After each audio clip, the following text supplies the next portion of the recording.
la presentación de hoy. La presentación de hoy es Prevención del desastre y el combate al cambio climático en las obras modernas, presentado por el ingeniero Carlos Hugo Delgado. Estas conferencias se están llevando a cabo en el marco del subproyecto Fortalecimiento en Gestión Integral de Riesgo de Desastre y Adaptación al Cambio Climático en el sector construcción,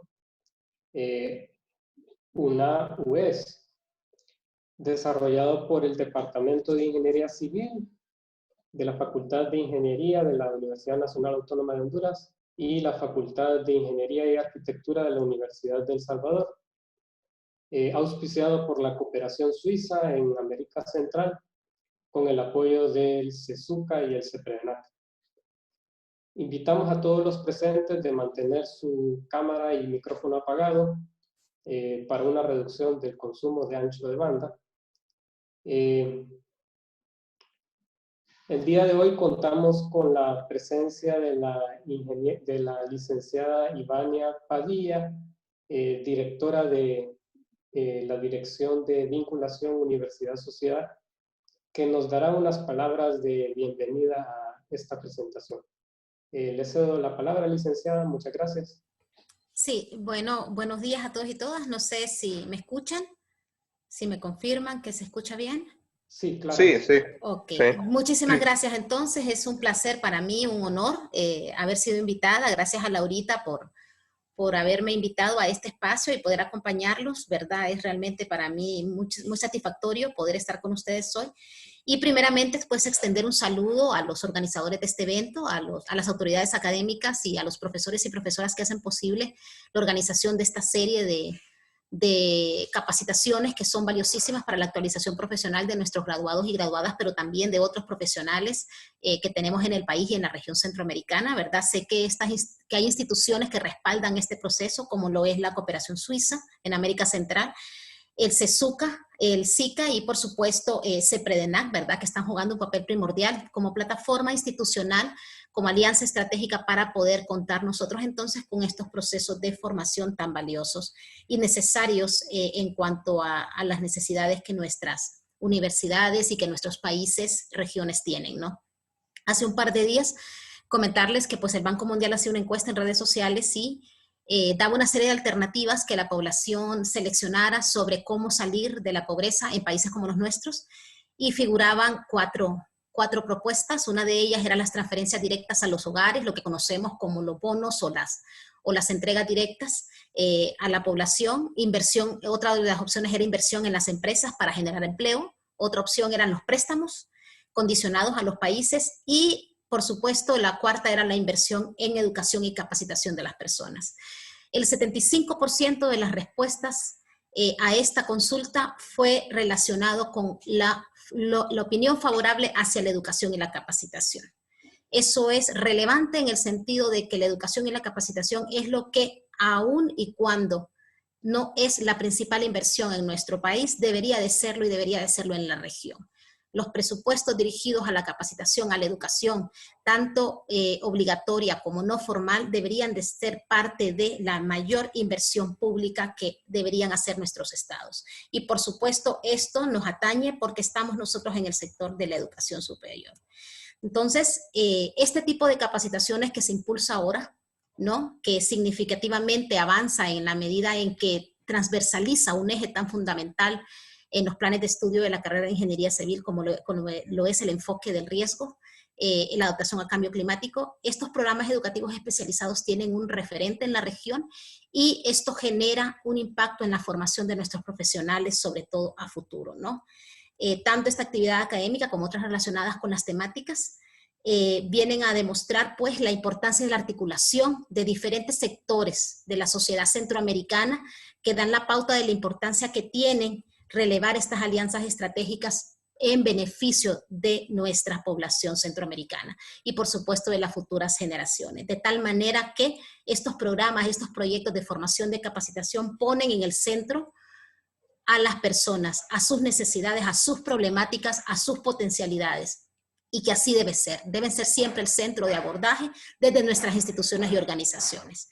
La UNESCO ha dicho no dejar a nadie atrás, no dejar ningún estudiante atrás. Nuestra universidad también lo dice y además contar con nuestros participantes en educación no formal, como lo es en este espacio, es primordial para el cumplimiento nuestro como universidad pública, laica, que nos abocamos a un artículo 160 de transformación social. Así es que participantes, bienvenidos a este espacio.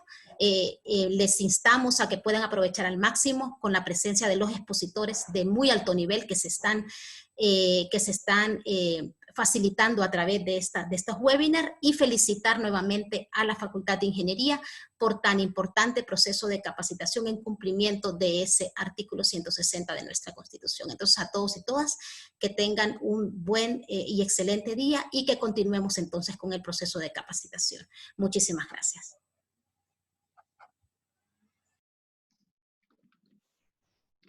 Muchas gracias, licenciada Ivania. Ahora procederemos a la presentación de hoy. Reiteramos a los presentes de, por favor, mantener su cámara y micrófono apagados durante la exposición. Si en el transcurso de la misma tienen alguna pregunta, la pueden escribir en el chat. Al final de la presentación estaremos respondiendo a sus consultas. El tema de hoy es prevención del desastre y el combate al cambio climático en las obras modernas, brindado por el ingeniero Carlos Hugo Delgado. Yo conocí a Carlos Hugo en una de las capacitaciones sobre tecnología sismo resistente que recibimos por la cooperación japonesa, y ahí nos hicimos amigos. Él me enseñó sobre algunas cosas sobre aislamiento sísmico, y él es ingeniero de la Escuela Superior de Ingeniería y Arquitectura del Instituto Politécnico Nacional de Ciudad de México. Él acaba de recién cursar la maestría en Ingeniería Sísmica en el Instituto de Investigación de Edificios en Tsukuba, Japón. Tiene experiencia en certificación de calidad en la construcción y es actualmente miembro fundador de Innovacismo, una empresa considerada en el 2018 prometedora para cambiar el rumbo tecnológico. Con la tendencia mundial ahora de incluir los temas de resiliencia y cambio climático, el ingeniero Carlos Hugo nos explicará los nuevos retos que afrontan los ingenieros y arquitectos y cómo la innovación interviene en las obras de hoy. Bueno, ya procederemos a la presentación. Quiero mencionar que tenemos personas de Centroamérica y Latinoamérica, y un saludo a todos ellos. Y bueno, le cedo la palabra al ingeniero Carlos Hugo para que nos haga su presentación, y agradeciéndole a él su presencia.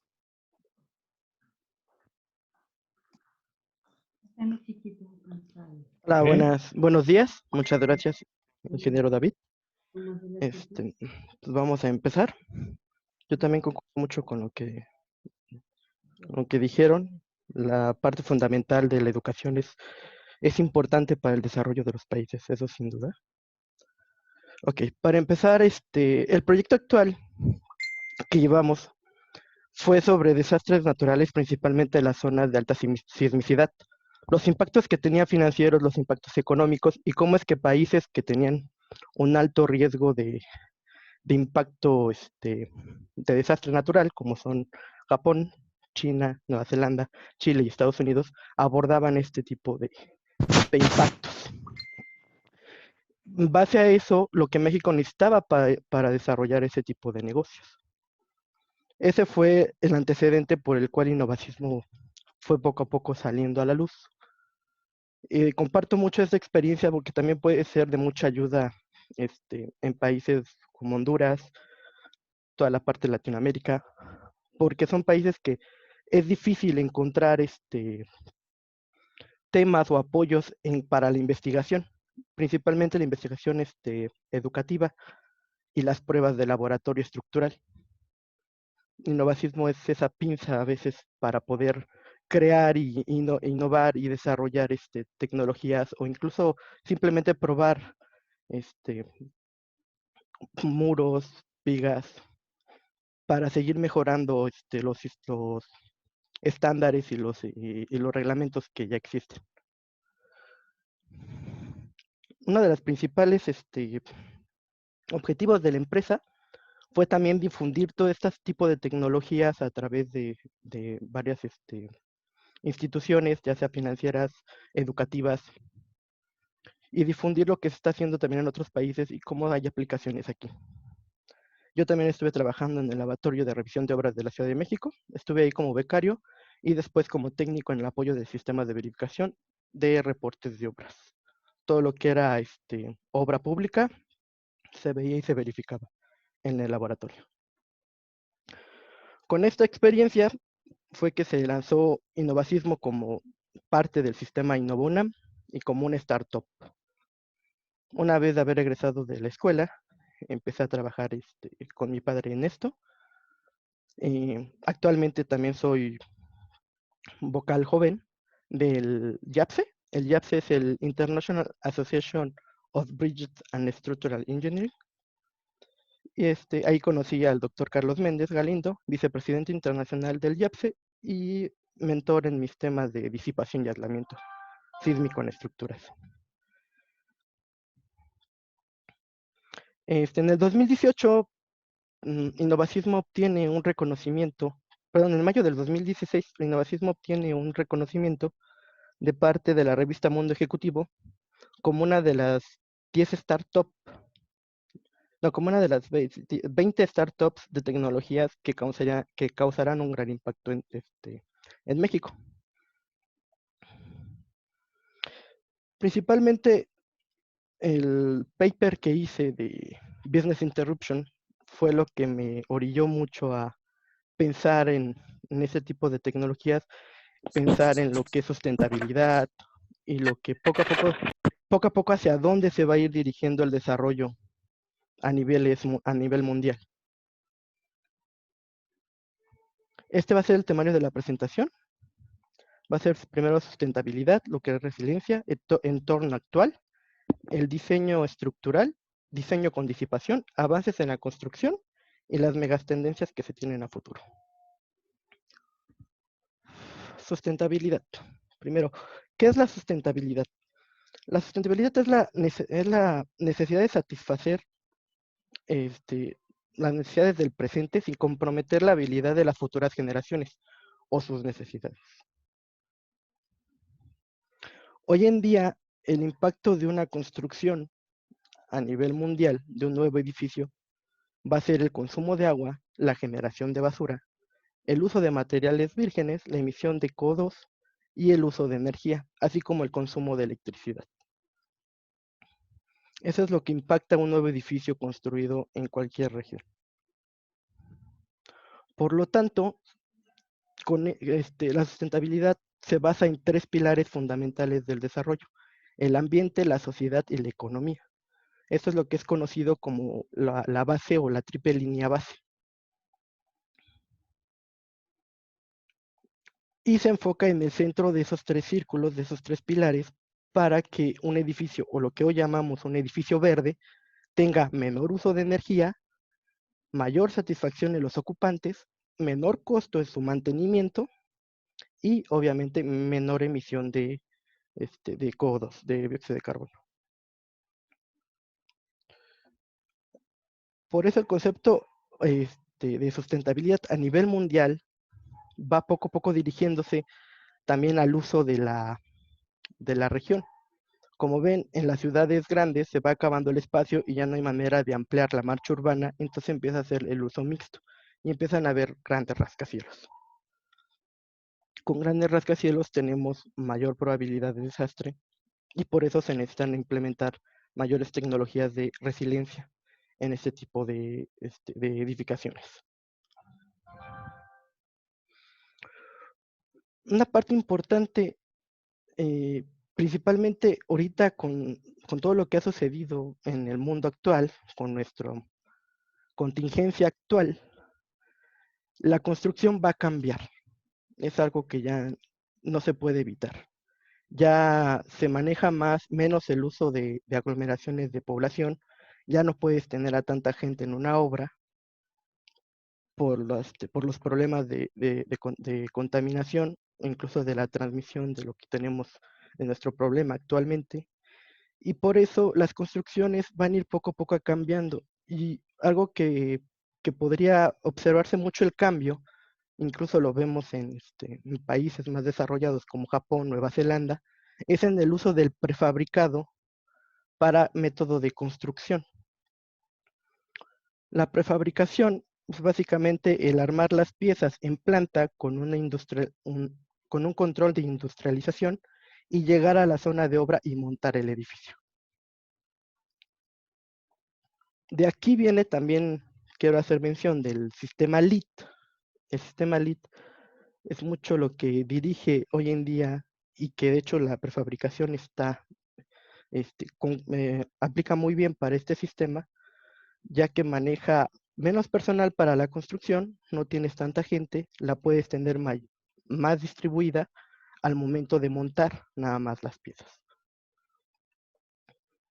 El LEED maneja mucho lo que es la eficiencia de agua, el aprovechamiento de las energías, el reciclaje de los recursos, tanto en construcción como en el uso de la vivienda, la innovación obviamente en la estructura y sobre todo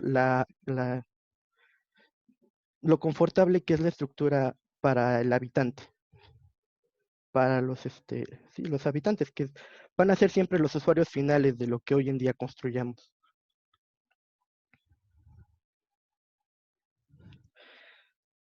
Hoy en día en el mercado actual podemos ver que uno de los principales temas por los que se surge la palabra resiliencia, perdón, es por el marco de Sendai de prevención y reducción de riesgos y desastres. De aquí viene mucho el apoyo de esta palabra y de empezar a ver por el uso, el ahorro, por el menor impacto que tiene un edificio en una huella de carbono o en una zona.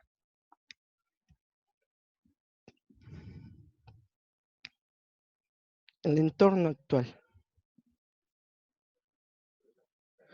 Del entorno tal tenemos muchos ya protocolos de seguridad, tenemos también hoy en día lo que va a cambiar con nuestra situación actual del virus, cómo se van a cambiar eso, cómo va a haber la mitigación también de contagios en una obra. Eso es lo que hoy en día va a cambiar, eso es lo que no se puede evitar ya es un cambio forzado. Hablando también de estos temas de prefabricación, hay que hablar también de lo que es la revolución industrial, sobre todo por la revolución industrial empieza primero con lo que sería la máquina de vapor, fue como que el primer invento que catapultó todo lo que fue la industria. Después de eso ya viene la intervención de la energía eléctrica, viene después ya la automatización de computadoras y hoy en día estamos en la industrialización ya con la tecnología informática, el internet. De hecho ahorita con los webinars es momento ya de empezar a aprender ya de diferentes maneras y esta es una de ellas. Es un impacto que nos va a estar obligando a cambiar y obviamente obligando a que hoy en día lo que antes veíamos como normal se cambia a otro tipo de estatus y obviamente los impactos en la infraestructura y las tecnologías remotas va a haber ahora más impacto en pura infraestructura cibernética, tanto en universidades como en las compañías privadas, como también obviamente en los gobiernos. Hoy en día te puedes enterar de lo que está pasando en Japón con solo dar una mirada al internet y te puedes enterar de muchas otras cosas a diferencia de muchas otras cosas en diferentes partes del mundo. Incluso los trabajos también hoy en día puede que tú diseñes en tu país, pero ese diseño se construya en otro país.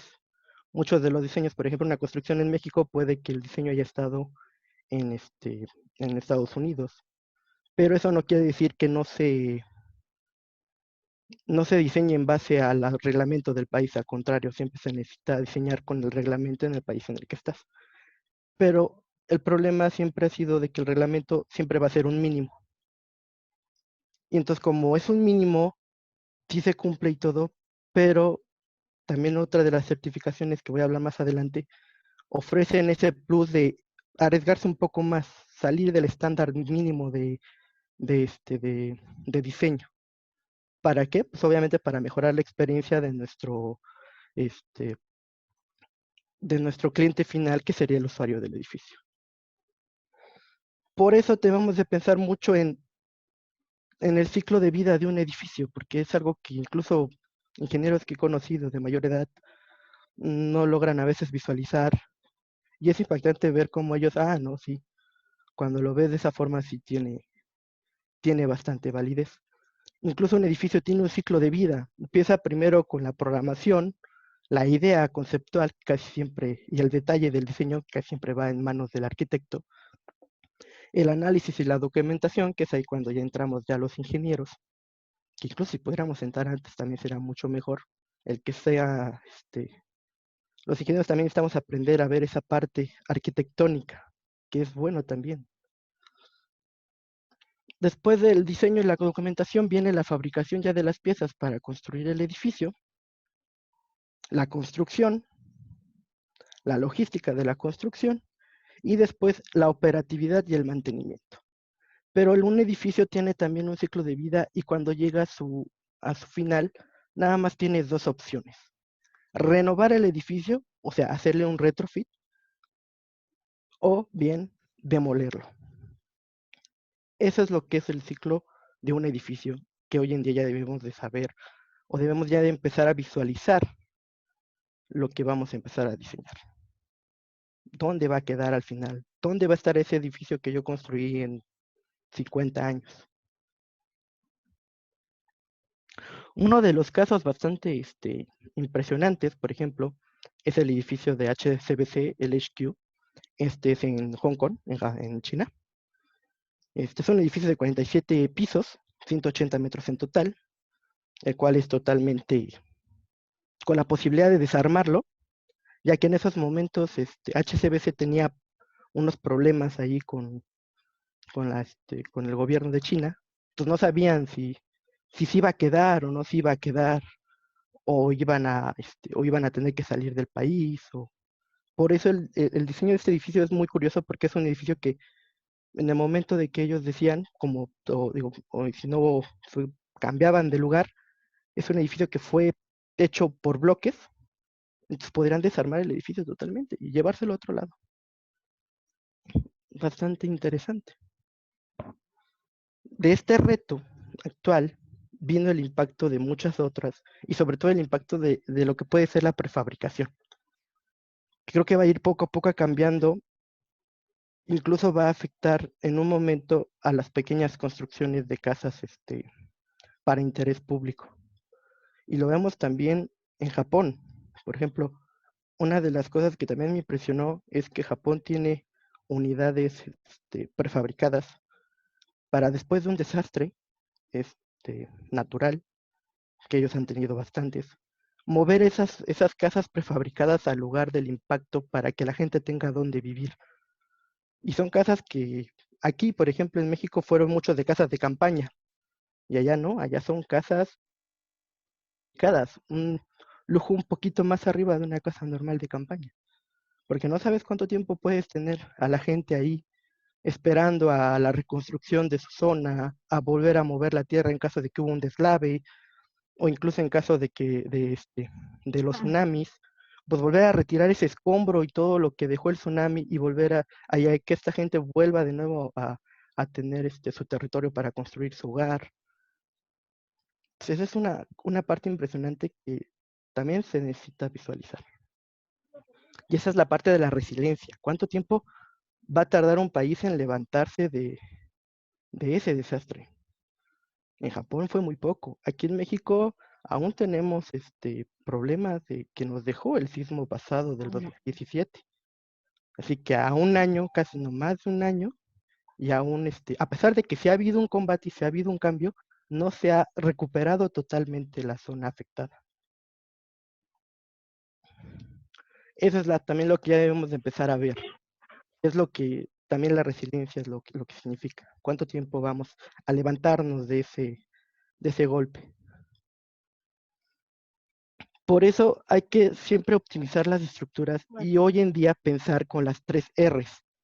Repensar, reducir, reusar y reciclar. Tanto en el salud, la seguridad, en el impacto de la biodiversidad, en las emisiones de los transportes. Una parte que también el LEED maneja y que hoy en día también empezamos a visualizar es en dónde se va a construir mi edificio y qué tiene alrededor, qué puede ofrecer alrededor de servicios. ¿Qué tan lejos está del centro? ¿Qué tan lejos está de zonas industrializadas? Muchas gracias.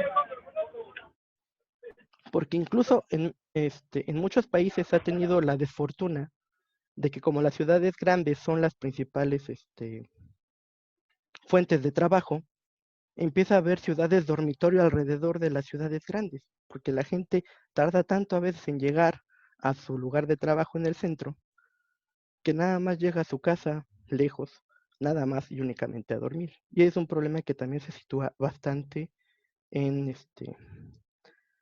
en países como como mi país, de hecho México se da mucho. En El Salvador también vi problemas así. Y es algo que también se necesita cambiar pensando en juntar todo eso, en hacer un ciclo. Por eso es que hoy en día necesitamos pensar con esa mentalidad del diseño, de la producción, la distribución, el consumo de utilización final, en qué va a terminar el edificio, si se va a reciclar, si lo vamos a hacer una remodelación para volverlo a utilizar. Y ahora sí vamos a lo que sería ya el diseño estructural de un edificio. Esto es una parte muy importante, lo que sería el READY Framework. El READY Framework es principalmente parámetros que define bien la clasificación de residencia de una estructura. Estos parámetros ven de manera puntualizada si tu estructura va a estar funcional después de un edificio, después de un desastre, si va a necesitar algún tipo de retrofitting, o si va a tener que ser demolida y después construir alguna otra estructura. ¿Por qué? Porque la filosofía de diseño que hemos tenido mucho es obviamente el comportamiento elástico de la estructura, que es la primera resistencia de la estructura, y pasa ahí al comportamiento plástico, que es lo que ya llamamos la ductibilidad del edificio, y cuando cede ese punto de ductibilidad, viene el punto de ruptura, que es cuando ya hay daños mayores y ya no se puede recuperar el edificio. Es como una cuchara. Cuando agarras la cuchara y la doblas, llega un punto en el cual si la sueltas vuelve a la normalidad. Esa es su parte plástica, su ductibilidad. Pero si la sigo doblando, llega un punto en el cual ya no se va a recuperar y va a terminar rompiéndose la cuchara. Ese es con el cual se diseña hoy en día. Y es lo que nos han enseñado a diseñar. Es lo que, por eso vemos que dividimos la fuerza de la estructura como una fuerza triangular, en el cual obviamente va a haber mayor fuerza de empuje en el último piso del edificio. Esas son las fuerzas hipotéticas que le ponemos a la estructura.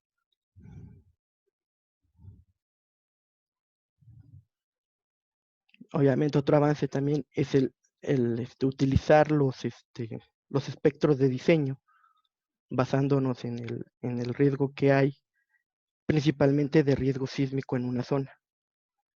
¿Qué tantas aceleraciones se va a presentar en caso de que llegue un desastre como tal? cómo se va a comportar el edificio, dónde va a tener los principales daños. Por ejemplo, el pushover nos ayuda a eso, a identificar dónde va a ser o cuál es la parte más vulnerable de nuestro edificio. Y esto se da también, aunque como han pasado los años, muchos han de pensar que cada que hay un sismo hay más pérdidas, pero no, al contrario, hemos avanzado ya bastante, nos hemos desarrollado bastante, estamos a veces tan unificados y globalizados que hoy en día nuestro visión de impacto de un desastre natural, este, consideramos más fuentes. Sabemos que si China tiene un gran problema, cierra sus fronteras, demás, va a empezar un desabasto de materias primas y tecnológicas en otros países para seguir producciones de componentes celulares o incluso tal vez de medicamentos. Hoy en día eso es lo que pasa, estamos tan globalizados que si un desastre pasa en algún lado, no solamente se va a sentir en el país, va a haber otros países afectados que también puede que baje la producción de algo, hay escasez de algún material importante para la producción. Entonces, esa vulnerabilidad ya se está contabilizando. Ya hay bancos internacionales que saben sobre las vulnerabilidades. De hecho, tienen sus reportes de qué lugares son más vulnerables. Por ejemplo, en Chile hay un reporte de vulnerabilidad tremendo con el tsunami que tuvo en el 2010. Obviamente México también está por los sismos que han estado. Y a pesar de que Japón también tiene una gran vulnerabilidad, su resiliencia y sus controles de prevención son tan amplios que no les impacta tanto en un beneficio, en un costo-beneficio, en una interrupción de negocios. Y ahorita vamos a ver por qué, cuál es esa estrategia para combatir y prevenir este tipo de desastres. Que incluso el tsunami que les afectó mucho allá, ya tienen ellos un método de prevención de desastres con lo que llamamos edificios búnker o shelters, ¿sí? Para tsunamis, que son edificios grandes en la cual tiene una azotea amplia y sobre todo fueron diseñados con una carga de presión para en caso de que vuelva a llegar un tsunami en las zonas que ya se presentó, tengan más lugares donde refugiarse las personas. Entonces, ese es el nivel de, de protección de la vida. ¿Cómo vamos a diseñar? La primera es obviamente el convencional. O sea, solamente se va a evitar el colapso, que es el nivel 3. Nada más vamos a evitar que el colapso del edificio ante un evento de intensidad severa o extrema. El nivel 2, obviamente, es limitar los daños a elementos no estructurales. Todos los que son cancelerías, muros arquitectónicos, es lo que se va a dañar. O bien el nivel 1, que es evitar y resistir los daños en un evento sísmico moderado. O sea, tener resistencia y ductibilidad.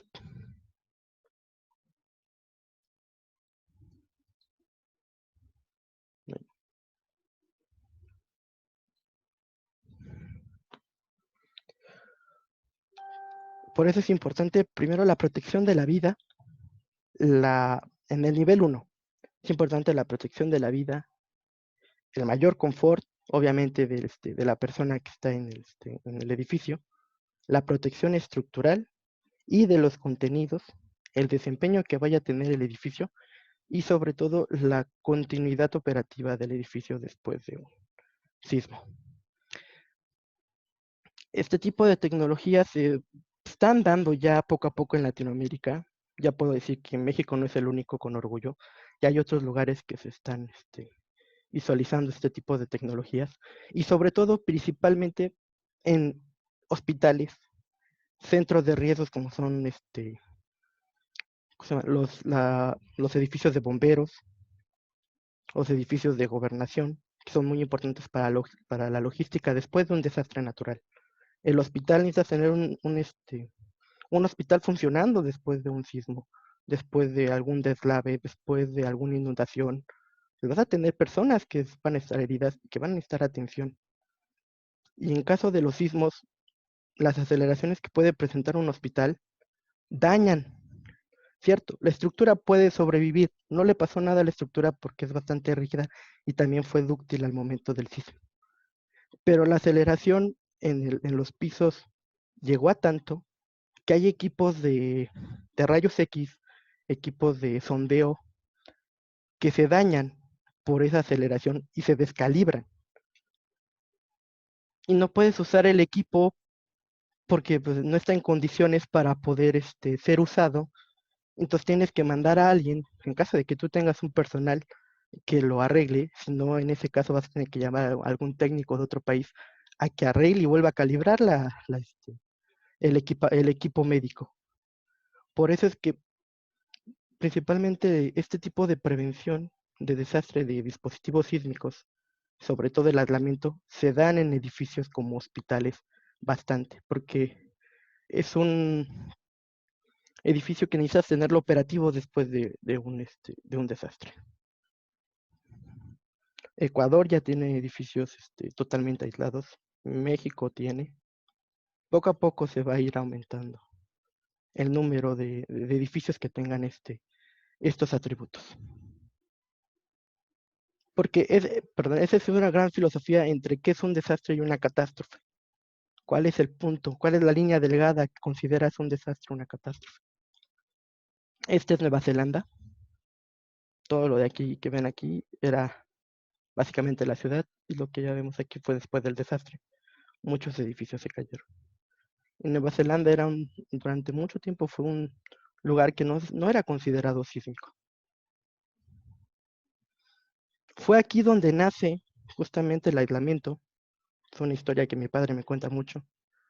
Cambió también mi rumbo como ingeniero porque fue lo que me llamó mucho la atención a continuar este tipo de temas, a meterme más a la disipación sísmica y obviamente a meterme no simplemente a diseñar con métodos no lineales, sino salir ya, con métodos lineales, sino salir ya a diseñar a la metodología no lineal, a la metodología de un time history analysis, a la metodología de un pushover, que son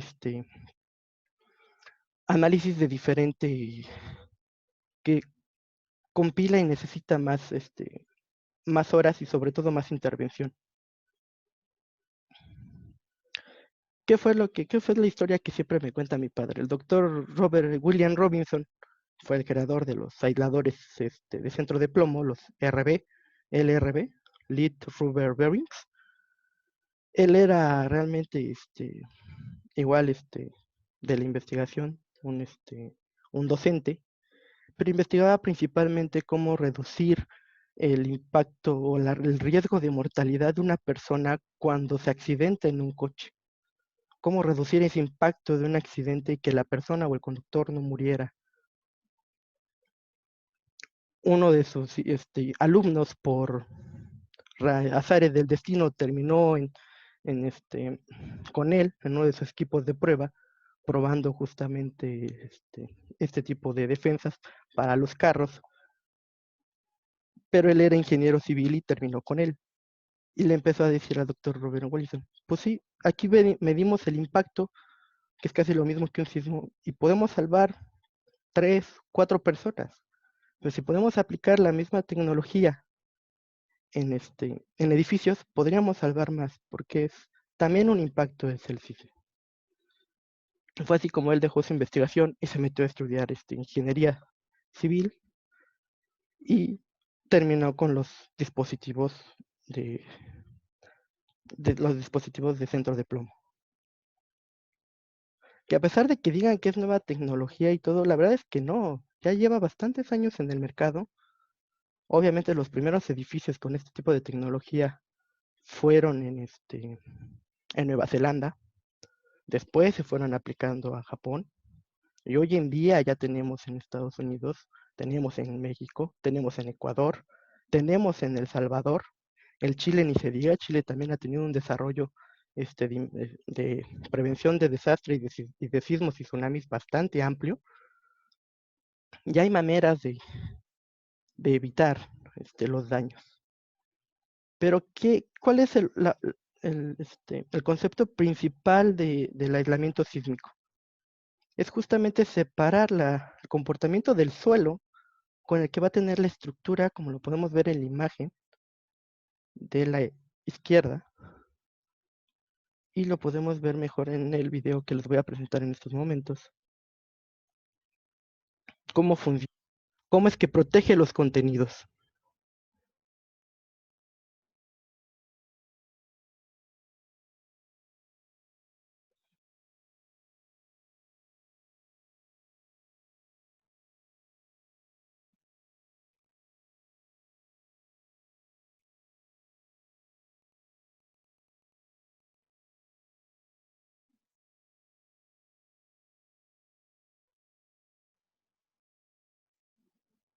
Bueno, para los conocedores, obviamente, me disculpo, pero lo que ven aquí en el video fue un péndulo de fricción, pero es el mismo principio también del aislador. Nada más que el aislador tiene el núcleo de plomo y obviamente el neopreno para su desplazamiento.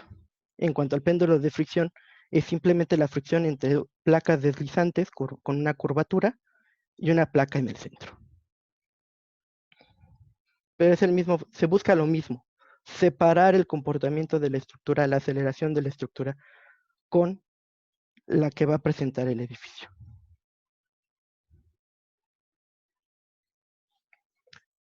Fue entonces que en el 2011, no, 2013, esta investigación que llevaba me terminó llevando a Japón por primera vez a una conferencia mundial de sistemas de disipación y de aislamiento sísmico.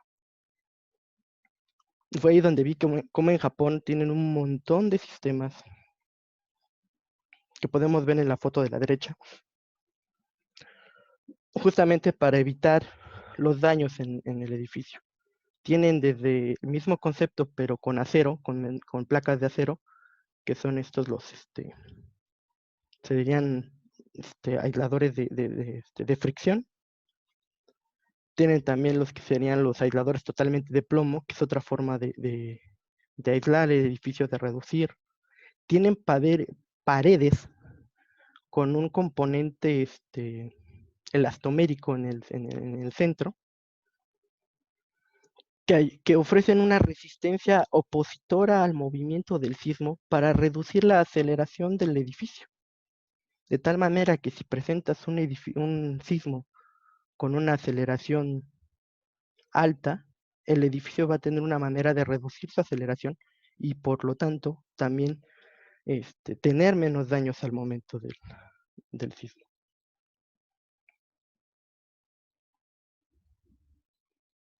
Ok. Entonces, la resistencia, la sustentabilidad también en el desarrollo sostenible es la resistencia, la optimización de materiales, el menor desperdicio, y eso lo podemos ver también con este tipo de sistemas de prevención de desastre, con estos tipos de dispositivos, porque van a ayudar justamente a que el edificio no tenga daños y tal vez no tenga que tener una intervención estructural o incluso una intervención arquitectónica. La funcionalidad, que es el reciclaje, y el uso después del desastre. Y obviamente la construcción, que es el aprovechamiento local y obviamente reducirle la huella de carbono al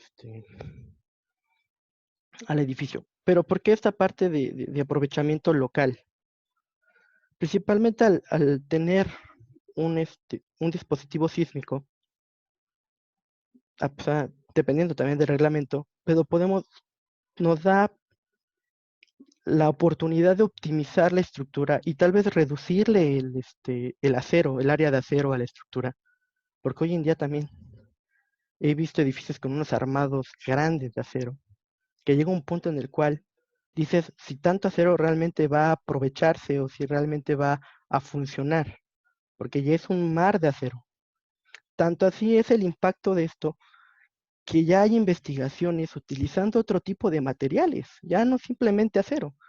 Ya están utilizando los que serían ¿qué es? La fibra de carbono, el armado totalmente con fibras de carbono o polímeros resistentes, en el cual es un armado que sí, cierto, es industrializado y no puede ser montado en obra. ¿Por qué? Porque así como tú diseñas el armado, así va a quedar. No puedes llegar y hacer un doblez más, porque es una estructura que ya quedó y así queda. Pero es bueno a veces para la prefabricación porque ya está, al estar industrializado tiene un mayor control de calidad, obviamente, y también tiene una mayor resistencia. Entonces, obviamente ahorita las investigaciones están en que armados pequeños o armados de casas es más costoso este tipo de tecnologías, pero cuando tienes un mar de acero en una columna, un mar de acero en un dado por un edificio grande en un terreno muy blando, con probabilidad de un sismo intenso, pues puede ser una mejor opción este tipo de tecnologías nuevas con estos armados para reducir justamente ese acero. Reducimos el acero y reducimos la huella de carbono del edificio. Es un tema también bastante interesante que ya están viendo laboratorios de Japón. Obviamente, acá nada más tenemos 2 intervenciones en México y serían obviamente desarrollar esa tecnología. Ahora, este concepto de disipación de energía, para poder hablar de cómo va a proteger la estructura, necesitamos hablar primero en qué es lo que va a entrar al edificio. O sea, ¿sí? La energía, con esta simple sencilla fórmula pues lo podemos ver. Primero es la energía de ingreso por el sismo, que esta siempre va a estar dada por la suma de la energía cinética del movimiento de la estructura, la deformación elástica que va a tener, la energía de amortiguamiento inherente o suplementario de la estructura y la de deformación inelástica por ductibilidad de la estructura. La suma de esas 3 energías nos va a dar el ingreso total de la energía del sismo.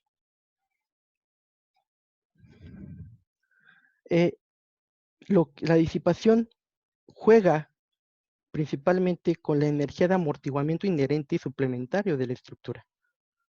Es con lo que va a cambiar en la fórmula. Lo demás va a seguir totalmente normal. Es el nuevo enfoque energético.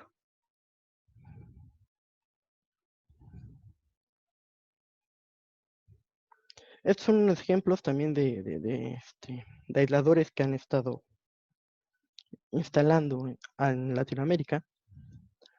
Por ejemplo, es el aislador de neopreno, los LRB, en los edificios de Sky Building en Guayaquil, Ecuador.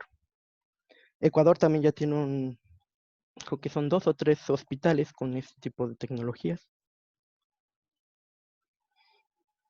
Obviamente, al ser dispositivos, van a necesitar un control de calidad también bastante riguroso, que va a ser poner el peso del aislador, el peso total final en el aislador y moverlo tanto lateralmente como longitudinalmente para ver la deformación que va a tener y sobre todo qué tanto se va a desplazar. ¿Por qué se va a hacer una? No estamos llevando la energía a otro lado. La energía sigue así y el desplazamiento sigue ahí, pero se va a concentrar en el aislador. La energía se concentra en el aislador, el desplazamiento se concentra justamente en la parte entre el piso, entre la columna y el piso siguiente del aislador. Ahí es donde se va a encontrar el desplazamiento máximo de la estructura. Y ya lo demás desplazamiento que le sigue va a ser menor. Más adelante tengo unas gráficas para explicar mejor este comportamiento. El amortiguamiento, poner amortiguadores, que también hay un montón de amortiguadores, no simplemente están los amortiguadores viscosos, que son los que comúnmente se usan. También están los histeréticos, los de acero, y un montón de estrategias para poder prevenir el desastre en un edificio. Uno de los que investigué mucho en Japón fue el ADAS, que es el Added Damping and Stiffness, que es un amortiguador de metal, totalmente, es un amortiguador histerético de acero. Es el edificio en Telmex, en Río Lerma. Es un edificio con una historia muy curiosa, ya que después del sismo anterior al 2017, la gente no quería habitar el edificio porque se movía tremendamente y tenía unas aceleraciones importantes. Entonces la gente se asustó y no querían volver al edificio. Entonces el propietario estaba dispuesto a demoler y volver a construir otro edificio. Pero con el cambio del reglamento, si demolía, no podía volver a construir, creo que son 13 pisos totales de la estructura, porque en esa área ya había cambiado el estatuto y el reglamento. Entonces ya nomás te permitían 10 pisos, no, 7 pisos, lo máximo que te permitían. Entonces, él perdía pisos. Entonces demoler y volver a construir otro edificio le costaba más, porque perdía la rentabilidad de 3 pisos. No, de más de 3 pisos. Por eso fue que se optó por una rehabilitación de la estructura. Al no tener la opción de ciclo de vida de la estructura como demolición, se adoptó por una rehabilitación, un retrofitting. Y se optó, dado a que no tiene manera de moverse lateralmente, se descartó el aislamiento y se optó por un amortiguamiento para reducir las aceleraciones de la estructura. Podemos ver aquí en las ventanas de la foto del lado izquierdo los amortiguadores unidos a la riosta, riosta de acero que une los marcos principales de la estructura. Y esto justamente para reducir la aceleración que va a presentar el edificio. ¿A qué? Al aumentarle la energía de amortiguamiento que va a tener, que es un total de entre el 30-35% de amortiguamiento es lo que va dando este tipo de tecnologías. Otro de los proyectos, también tuve la oportunidad de estar presente, es el de la Torre Ejecutiva de Economía. Una torre también bastante antigua, con una escalera tallada en piedra que literalmente es parte de patrimonio de México, ya que es una escultura neoclásica, creo que es. Y no se podía hacer mucha intervención, incluso demoler el edificio por la obra que estaba en ese edificio. Ya era una obra que ya había resistido bastantes sismos y ya necesitaba también una manera de poder, que también lo que querían los de la Torre de Economía, sobre todo la agarró la Secretaría de Economía de Ciudad de México, es también darle una vista nueva al edificio. Se modernizó también con amortiguamiento en esta parte, en todo el edificio, para poder reducir las aceleraciones, tener también mayor seguridad y prevención del desastre. Okay. Aquí podemos ver cómo quedó. Estos de aquí son los amortiguadores del lado derecho. Tienen capacidad de 800 kilogramos de carga, con un movimiento más o menos 50 milímetros, perdón. Y se equipó con un total de 200 amortiguadores. Ya se ve más moderno.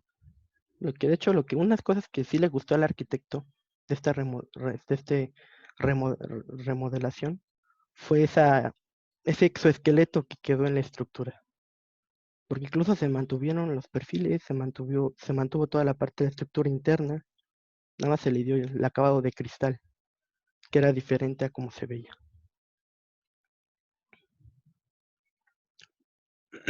La historia de la Universidad de Sendai es curiosa, porque justamente en el sismo del 2011, la Facultad de Ingeniería, que era un edificio calculado con elemento pushover,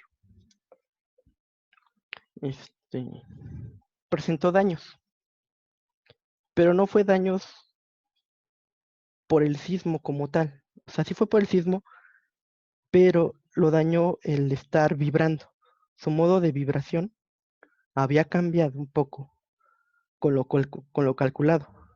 y entonces la parte de los pisos superiores vibró un poquito más de tiempo, que logró dañar varias columnas de la parte inferior.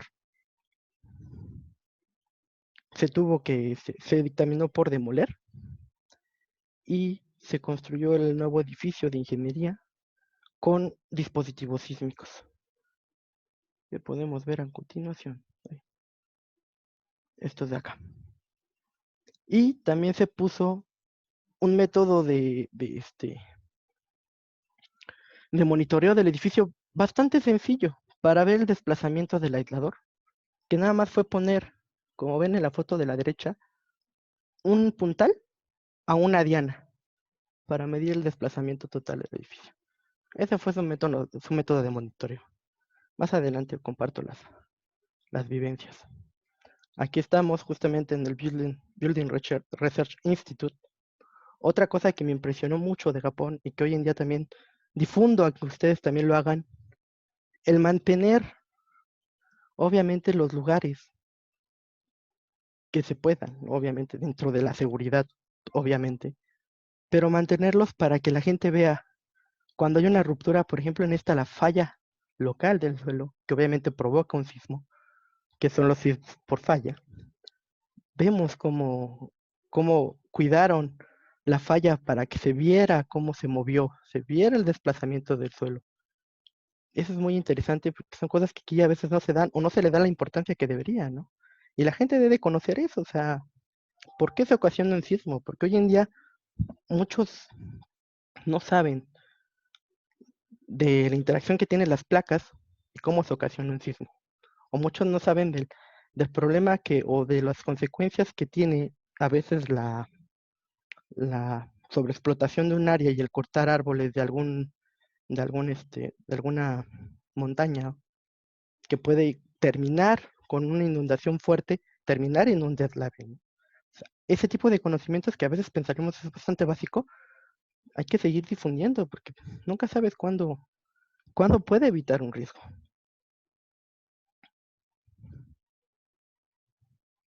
Aquí estamos en la Universidad de El Salvador, todo el equipo justamente de tecnologías sismo resistentes en Latinoamérica. Obviamente estos dispositivos no son los únicos, hay muchas más maneras de prevenir el desastre, tanto en muros de adobe. Siempre es investigar el material local, porque obviamente y un problema que tuve regresando de este curso fue, y que gracias a Dios también lo vimos en el curso, es a veces hay personas que por donde viven, el tener muros de concreto o incluso mampostería es complicado. Entonces, incluso el adobe puede ser sismo resistente. El adobe con diferentes materiales, principalmente el que han estado probando es la geomalla, puede ayudar a la prevención del desastre, a evitar que la estructura se caiga. Hay bastante investigación que se puede hacer en ese punto.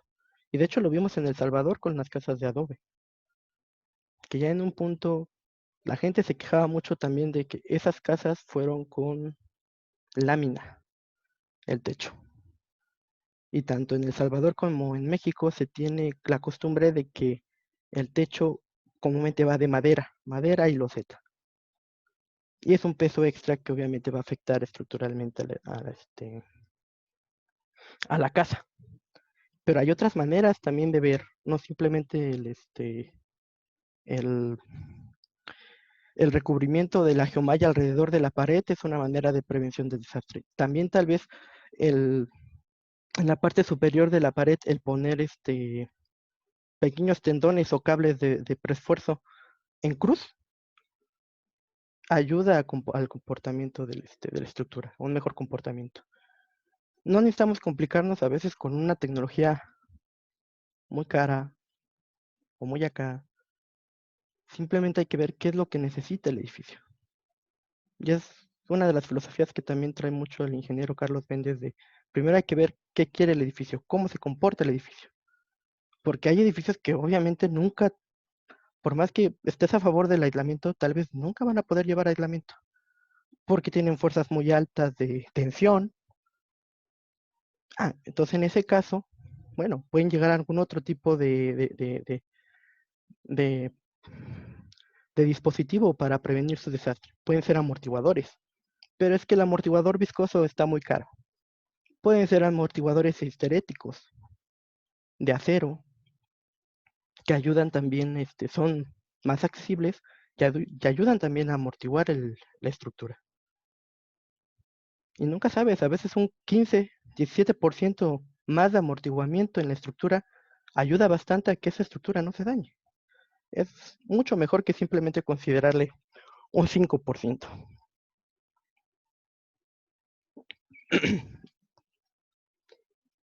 Ese es el edificio Westin en Japón, en Sendai. Obviamente este edificio sobrevivió al sismo de Tohoku en el 2011. Y lo más impresionante es que tiene un ala, el edificio tiene un ala en la parte principal de la entrada, donde habla de los sistemas que tiene para monitoreo y control de respuesta sísmica del edificio. Aquí podemos ver. Esta de aquí, del lado derecho, es la diana del edificio y cómo se movió. Les había dicho que aquí estaba el puntal y aquí estaba la diana.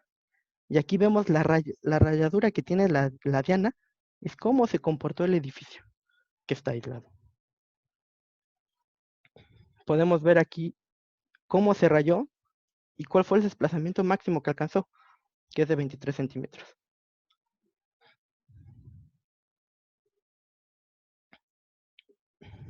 Obviamente, en Japón no simplemente se van por aisladores, a veces hacen combinaciones de aislamiento, riostas de acero, de fricción de acero, para dar mayor amortiguamiento, paredes de viscoelásticas, también para aumentar su amortiguamiento, y masas resonantes, que ofrecerán una fuerza opositora al sismo.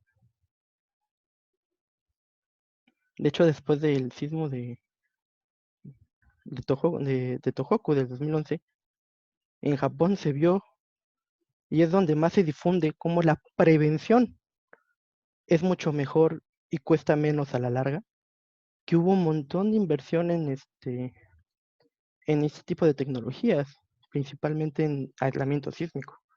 Muchas personas empezaron a optar por ese tipo de tecnologías, en apartamentos, hospitales. Aquí tenemos unos ejemplos.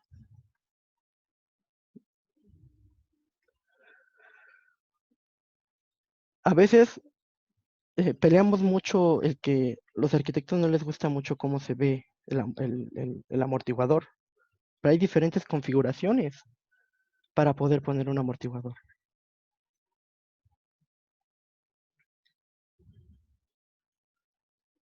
Es otro edificio de amortiguamiento de viscoelástico. Y esta es la parte de cómo vemos el comportamiento de la estructura con el amortiguamiento. Cómo es que sus aceleraciones y sus desplazamientos se disminuyen. Y eso es bastante importante. Por ejemplo, aquí, este es el primero. Después vemos cómo el azul es cuando ya tiene el dispositivo, cómo se disminuyó. Obviamente, el espectro cambia, los factores de espectro cambian y se reduce mucho la aceleración que va a llegar al edificio. Este es impresionante, y de hecho los japoneses en ese récord, el doctor estaba muy emocionado, porque del lado derecho tenemos el dibujo que dejó nuestro pequeño sistema de monitoreo, que es bastante sencillo. Tampoco hay que comprar equipos muy modernos para monitorear edificios.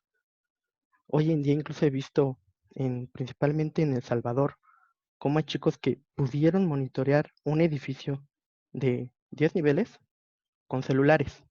Y celulares bastante normales.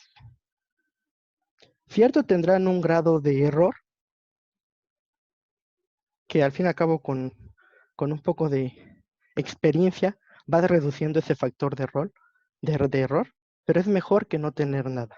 Es mejor que el edificio no tenga no tenga monitoreo y no sepamos ni siquiera cómo se llegó a comportar después de un sismo. Entonces tenemos aquí la rayadura que dejó la aguja junto con el comportamiento en computadora, que es la parte de acá abajo, que sacaron los maestros. Bastante interesante. Ese es el edificio justamente de ingeniería en Tohoku. Quedó totalmente aislado. Y esos son los diferentes tipos de aislamiento que tiene. Desde los aisladores LBR hasta los aisladores de desplazamiento.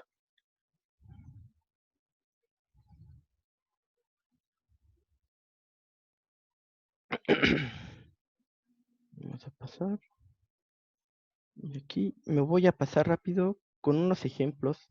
Obviamente fui a la maestría en Japón, estuve en los cursos, pero también me estuve, mientras varios salían a Sendai y a otros países, mucho de turismo, yo me la pasé viendo edificios con este tipo de tecnologías. Este es uno de los edificios que más me impresionó, la Tower Hiroshima, la City Tower en Hiroshima, 193 metros, 54 pisos y 2 sótanos.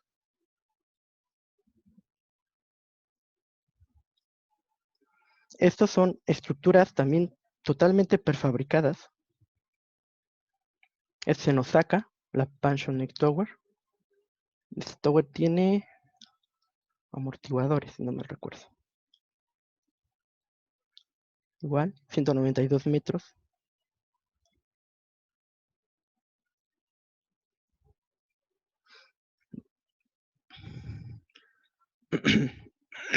La Tokyo Tower en Sia Tower.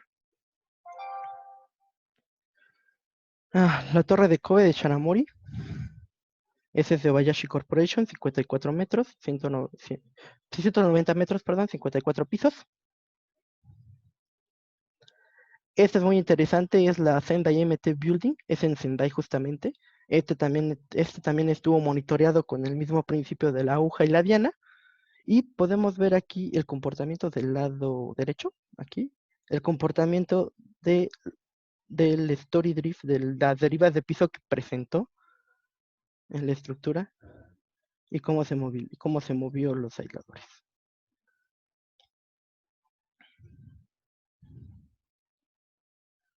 Esos fueron aisladores tipo LRB, de centro de plomo. Es el edificio en Tokio, de Shimizu, igual con aislamiento. Este es el edificio en Chile, también es un edificio de vivienda con aislamiento, 86 metros, 29 pisos. Fueron de las primeras aplicaciones del aislamiento en Chile. Vean cómo también la estructura ya se puede ir poco a poco cambiando con este tipo de tecnologías. Igual un poco más atrevidas las estructuras.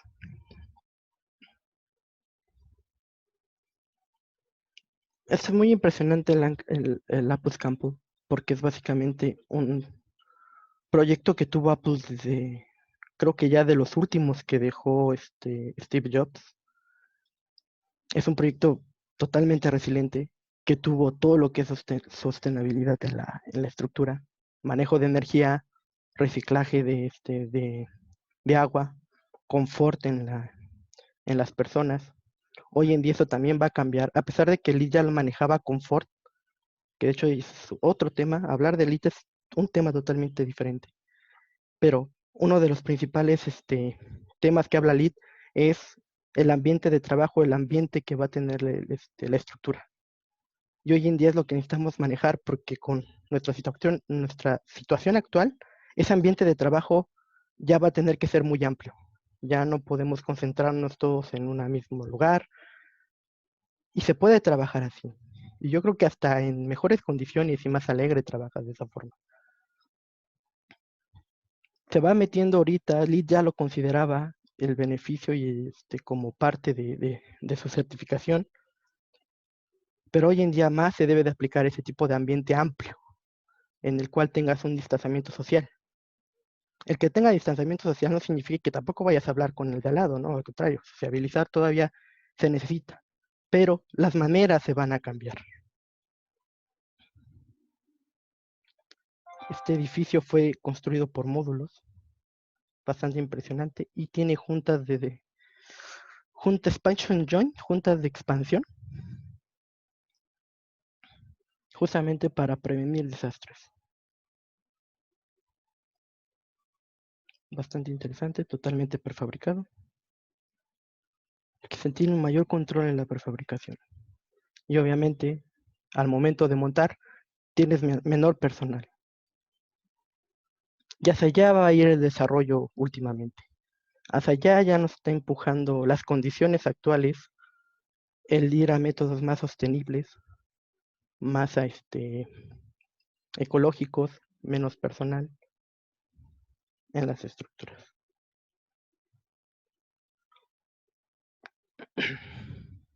Este es un pequeño casa en Japón, que está también aislada con un sistema viscoelástico en paredes.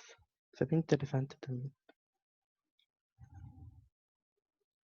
Mega tendencias. Entonces, la investigación y el desarrollo es hoy en día fundamental y es con lo que vamos a combatir el riesgo, el riesgo a los desastres naturales. Es nuestra principal arma.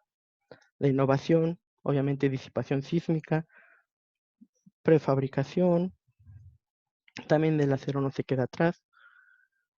BIM y realidad aumentada es otra cosa que ya se está viendo últimamente en los proyectos. Este es el carrito en Japón. Me encanta porque es una manera de concientizar a la gente, ya que es un carrito que tiene pequeños actuadores en el cual la gente se sube y te dice, vas a experimentar un sismo del 2011, el de Tohoku, y te meten la aceleración y te mueves. Así se siente en un edificio normal. Ahora vamos a ponerte en un edificio amortiguado y como tienen ellos monitoreo en sus edificaciones, tienen la aceleración de un edificio amortiguado y pues sientes menos aceleración, ¿no? Y después ahora es un edificio con aislamiento sísmico y te meten la aceleración del aislamiento sísmico y pues se vuelve mucho menos que el primer sismo que sentiste. Y concientizas a la gente de cómo se siente, ¿no? De las importancias de esa tecnología, de las importancias de prevenir. Bastante interesante los métodos de concientización.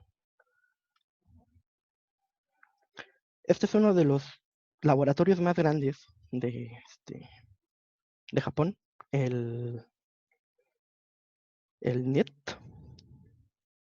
y Defense también se llaman, lo conocen, donde se han probado estructuras a tamaño real, de 5 pisos tamaño real.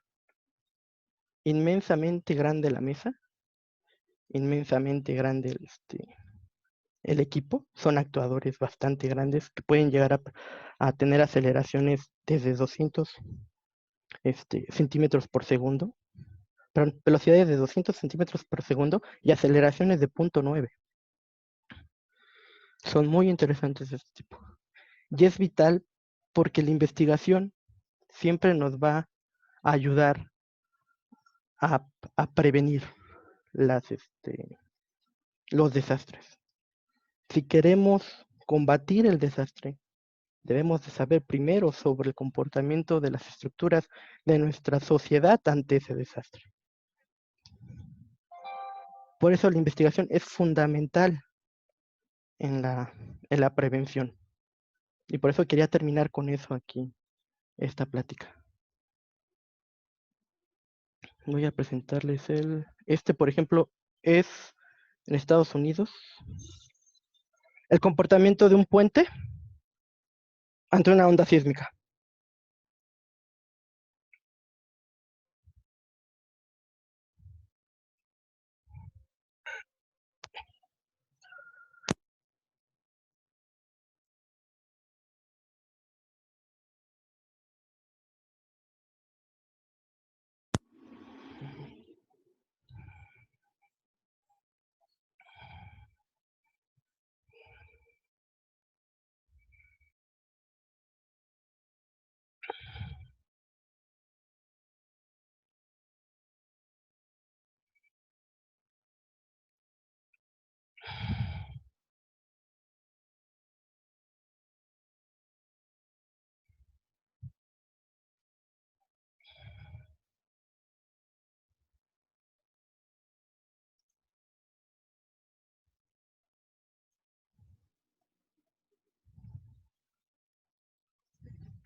Y bueno, se probó la estructura, pero como vieron, no estuvo cargada.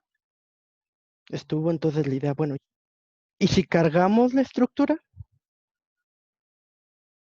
Es otro también, en otro laboratorio de investigación, donde igual, fue ¿cómo se llama? El comportamiento del puente, pero ahora con carga.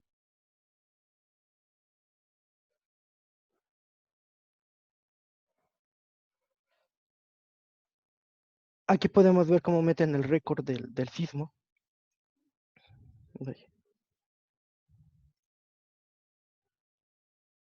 Y ahí va.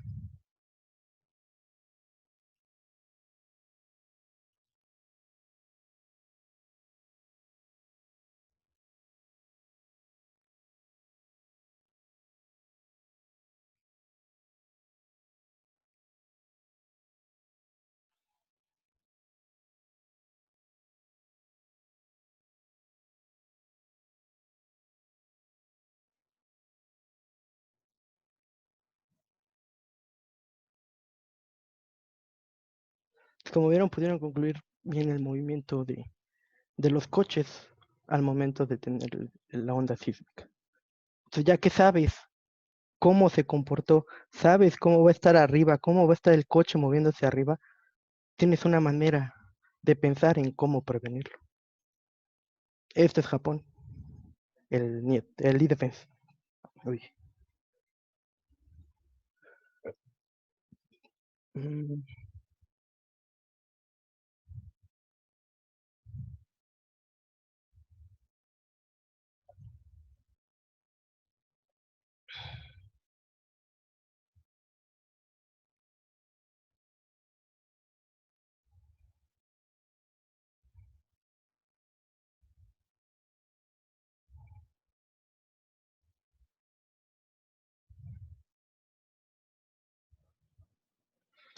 ¿Por qué terminé con estos videos de laboratorio? Principalmente también para dejar claro, como última idea, el que para poder prevenir, para poder gestionar el desastre que puede venir, sea tsunami, sea cualquier otro tipo de desastre natural, necesitamos conocer el comportamiento de lo que construimos, el comportamiento de nuestra sociedad ante ese desastre. La única manera de poder prevenir es investigar en eso y encontrar nuevas formas de. Y eso lo queda muy claro en Japón porque cuando tuvieron el tsunami, ellos no costearon dinero en abrir un laboratorio donde lanzaban la misma cantidad de agua con la misma presión. Es interesante, porque es la única manera que ellos tienen de prevención del desastre. Ok, eso fue lo que pasó, porque fue esa presión, porque fue eso, y entonces ya están preparando a los bomberos, están preparando a ese equipo con este tipo de laboratorios. Esa es nuestra única manera nuestra arma para poder combatir estos cambios que vienen hoy en día, es la investigación, la inversión en esas áreas. Y con eso concluyo. ¿Una pregunta? Uy.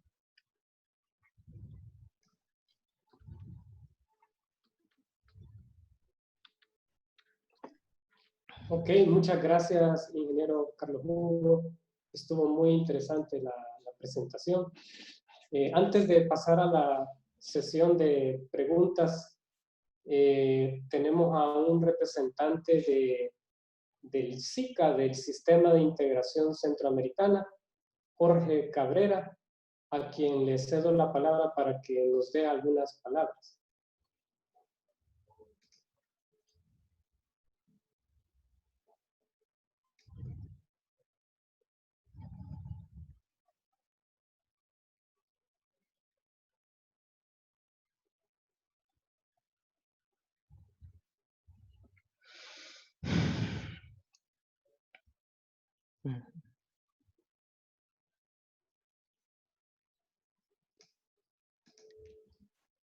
Eh, Pues no sé, me dijeron que estaba y que le diera el espacio, pero no sé si está.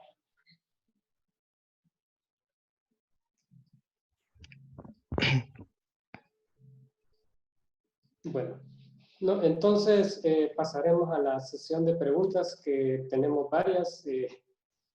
Tenemos varias preguntas interesantes. Por ejemplo, esta primera preguntan sobre las fibras de carbono. ¿Cómo se diferencian con el acero? ¿Cuál es la relación con el esfuerzo de formación del acero? ¿Soportan más las fibras? Preguntan si tiene un mejor comportamiento que el acero. Eso es lo que preguntan. De las pruebas que he visto, ahorita por el momento no puedo compartir datos. Espero, o si quieren, podemos después quedar de acuerdo con el doctor que hizo la investigación. Sí tienen un mejor comportamiento que el acero, eso es sin duda. Tienen mayor resistencia. Su adherencia, dado a que la fibra se le da un tratado especial para que tenga adherencia al concreto, porque es lo que muchos dicen, es que la fibra de carbono que usan no tiene cómo adherirse al concreto a diferencia del acero. No, ya hay tratados especiales en los cuales se maneja mucho eso. Tiene mayor capacidad de deformación y obviamente resiste mejor la viga al momento que pulsas, que le ofreces carga. Principalmente lo probamos a carga distribuida, carga distribuida en la viga, y sí tuvo un mejor comportamiento que una de acero.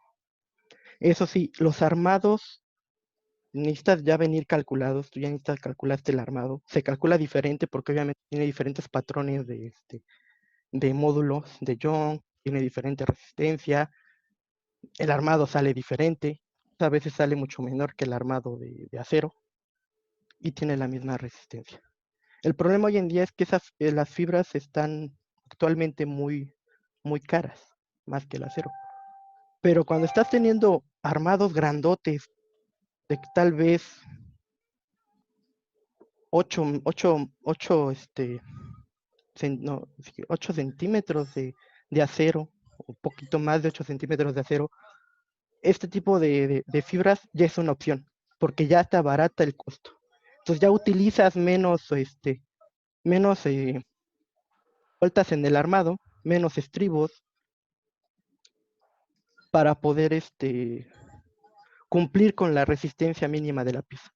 Sí tienen un mejor comportamiento, eso es sin duda. Pero creo que su comportamiento es vital cuando tienes armados muy pesados. Para piezas, por ejemplo, dados, que a veces los dados son un armado muy complicado y muy atosigado de acero. Igual el utilizar ese tipo de piezas en esos armados tan grandes, para estructuras muy grandes, te ayuda bastante la fibra de carbono.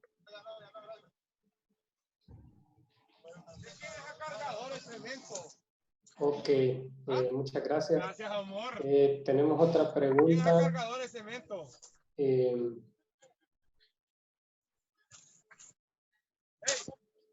Cargadores fertilizantes. Pues no sé, sí, se refiere a los sistemas de amortiguamiento, qué tipo de mantenimiento necesitan.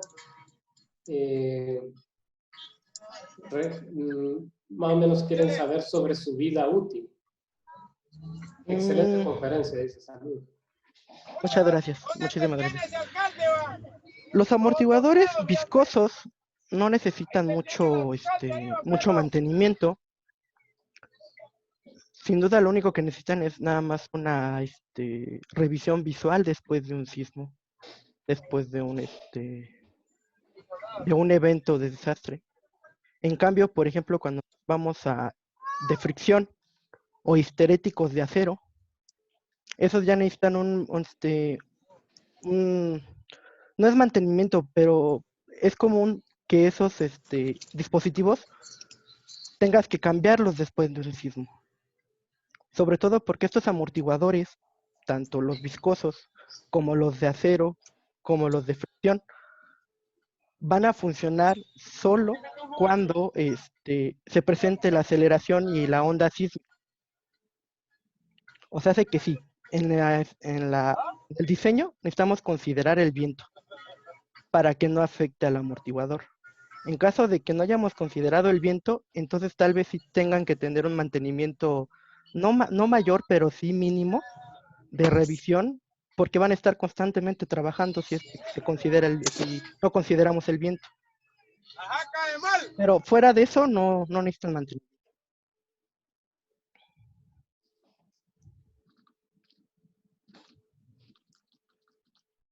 Ok, gracias, Carlos Hugo. Siempre les recuerdo de mantener el micrófono apagado, por favor, para poder escuchar la respuesta del ingeniero. Otra pregunta. Aquí pregunta más o menos en relación a ¿cuándo se vuelve ya costo eficiente el uso de los dispositivos como los aisladores? Entonces aquí pregunta él, para un edificio de 10 pisos, por ejemplo, como cuánto representa el costo del incluir los dispositivos. No sé si nos puede, ahí dice, también hace un comentario sobre el sistema sismo resistente de Adobe de Geomaya que mencionaste, que a mí también me impresionó. Que le gusta la idea, dice, y que se pone a disposición para colaborar con la UNA en investigaciones de ese tipo. Si nos podés, sobre los dispositivos aisladores, sobre su costo, eficiencia, si nos puedes decir algo. Uh-huh.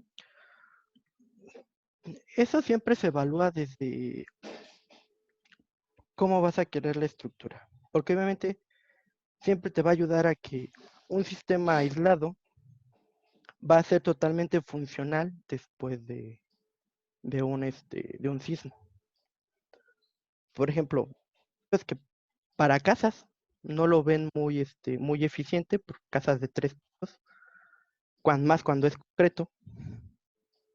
Tal vez la casa ya es muy rígida y no presenta mucho problema, pero aún así se puede llegar a dañar. No estructuralmente, pero sí las cosas, tus muebles, tal vez la vajilla no sé, de que te heredó tu abuelita, ese tipo de cosas.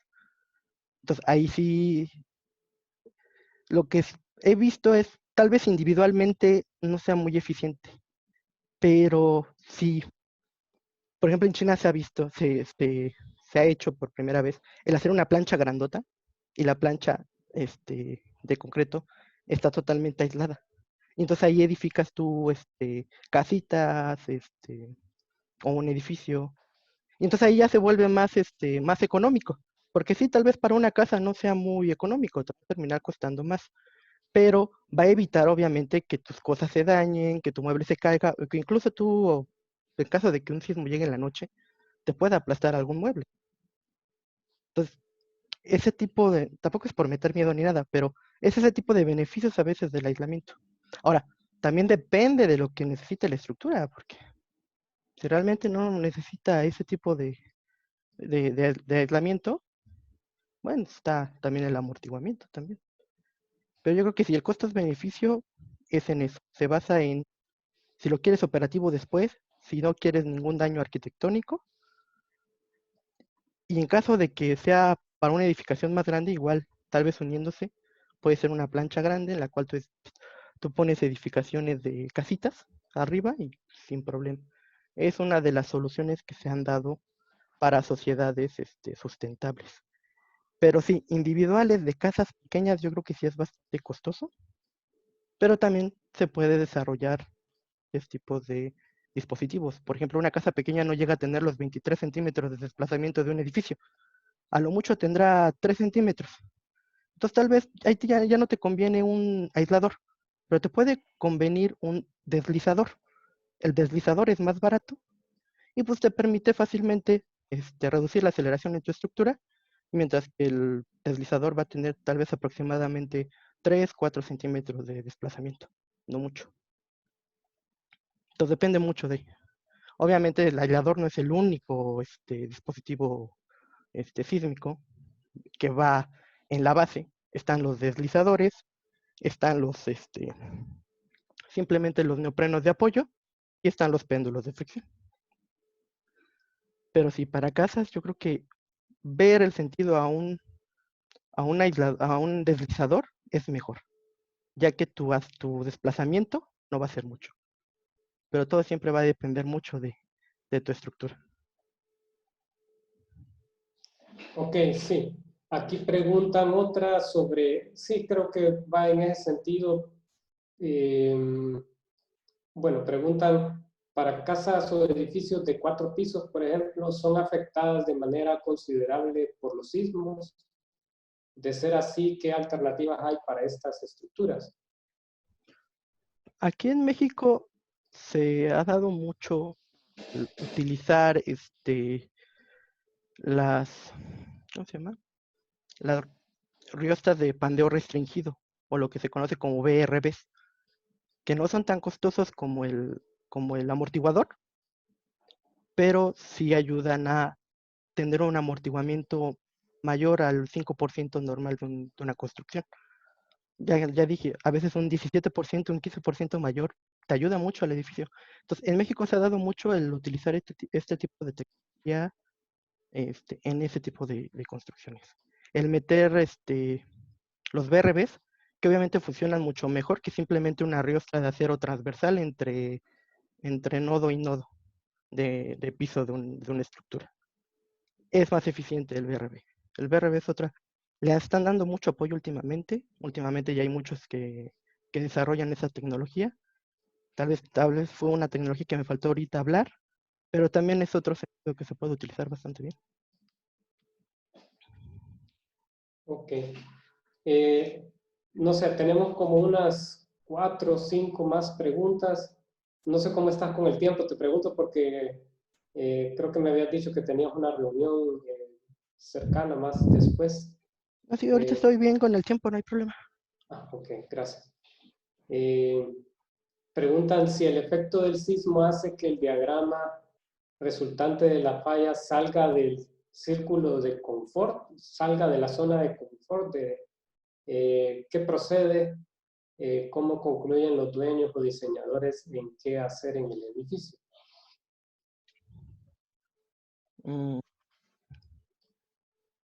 Digo, ahí depende mucho. Por ejemplo, cuando comúnmente en casas, que el círculo de confort no es tan grande, que realmente te preocupas de interiores, es comúnmente amortiguadores.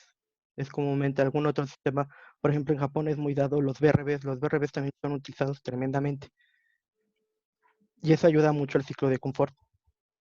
Pero en caso de ciclos de confort, por ejemplo, de hospitales, son más delicados, ahí sí aumentaría.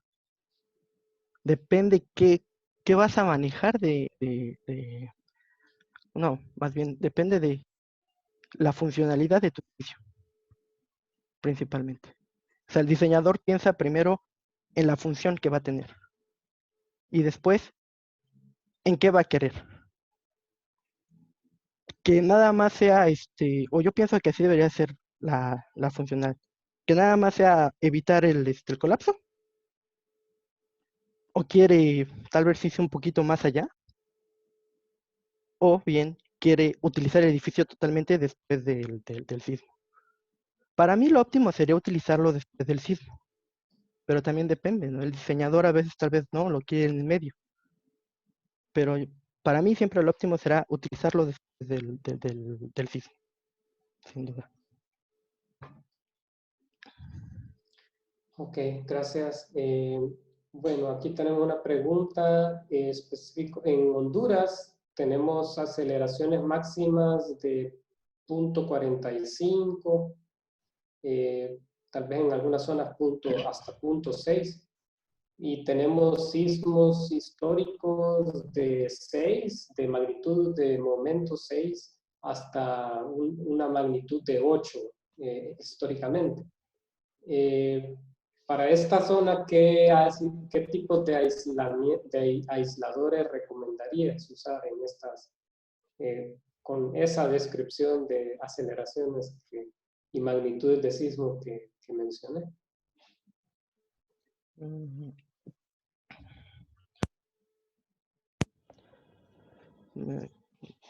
Es interesante porque en una conferencia, me acuerdo mucho de la anécdota de parte de mi padre, una conferencia de ingenieros, un biólogo nos dice, no era médico, nos dice mucho que nosotros diseñamos para históricos, diseñamos con aceleraciones que ya se presentaron y que sabemos que nunca se van a volver a presentar de la misma manera. Entonces, obviamente no con esto quiero decir que diseñar factores de 0.9 para un área de 0.8, pero tal vez sí irnos un poquito más a lo que nunca se ha presentado.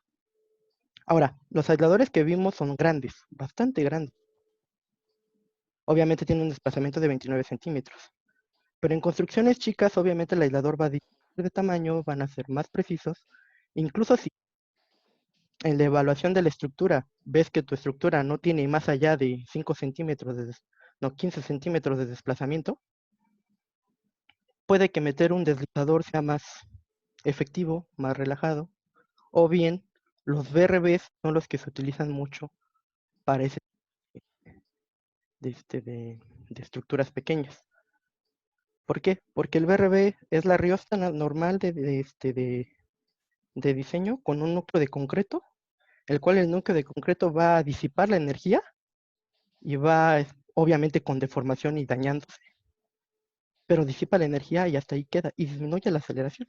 Entonces, si tenías una aceleración máxima de 0.8 de diseño, te queda una aceleración de 0.4.